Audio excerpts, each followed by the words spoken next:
දුසේනි සහ මායාවී නාට්‍යයේ ප්‍රශ්නය දුරදිගයයි. අධ්‍යක්ෂකවරුන් සහ නිලියන් දුසේනි සහ සචින්ව දැඩිව විවේචනය කරද්දී පීඩනය දරාගත නොහැකි වූ දුසේනි රෝහල්ගත කරයි. රෝහලේදී සචින් වෙනුවෙන් සටහනකුත් තබයි. මෙන්න දැන් සිදු වූ කනගාටුදායක පුවත.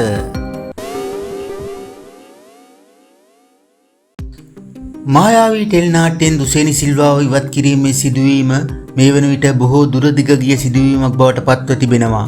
සචින් විසින් දුසේනි දර්ශන තලයේ සිටින අවස්ථාවලත් වීඩියෝ කෝල් ගනිමින් ඇය කුමක් කරන්නේදැයි නිරන්තරයෙන් සොයා බැලීම හේතුවෙන් රූගත කිරීම වලට බාධා ඇති වී තිබෙනවා.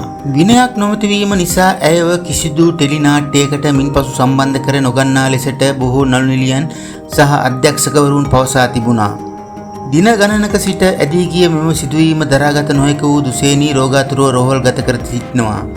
රෝහලේ තමන් ළඟ සිටින සචින් වෙනුවෙන් ඡායාරූපයක්ද සහිතව මේ මොහොතේ පෝස්ටුවක් පළකොට පවසන්නේ මෙවන්නක්.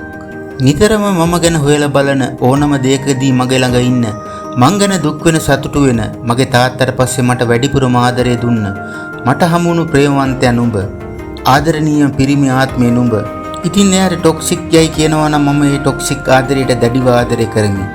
ඉතින් අමාරුම කාලයන්හි මා දමා නොගිය ආදරණීය වැළඳ ගැනීමක් දී මාට රැකවරණය දුන් නුඹ කෙනෙකුට ජීවිතයේ කලාතුරකින් පමණක් මුණ ගැසෙන ආදරණීය පිරිමියෙක් මාව තව හයියෙන් අල්ලන් ඉන්න යනුවෙන් ඇය සංවේදීව පවසා තිබෙනවා.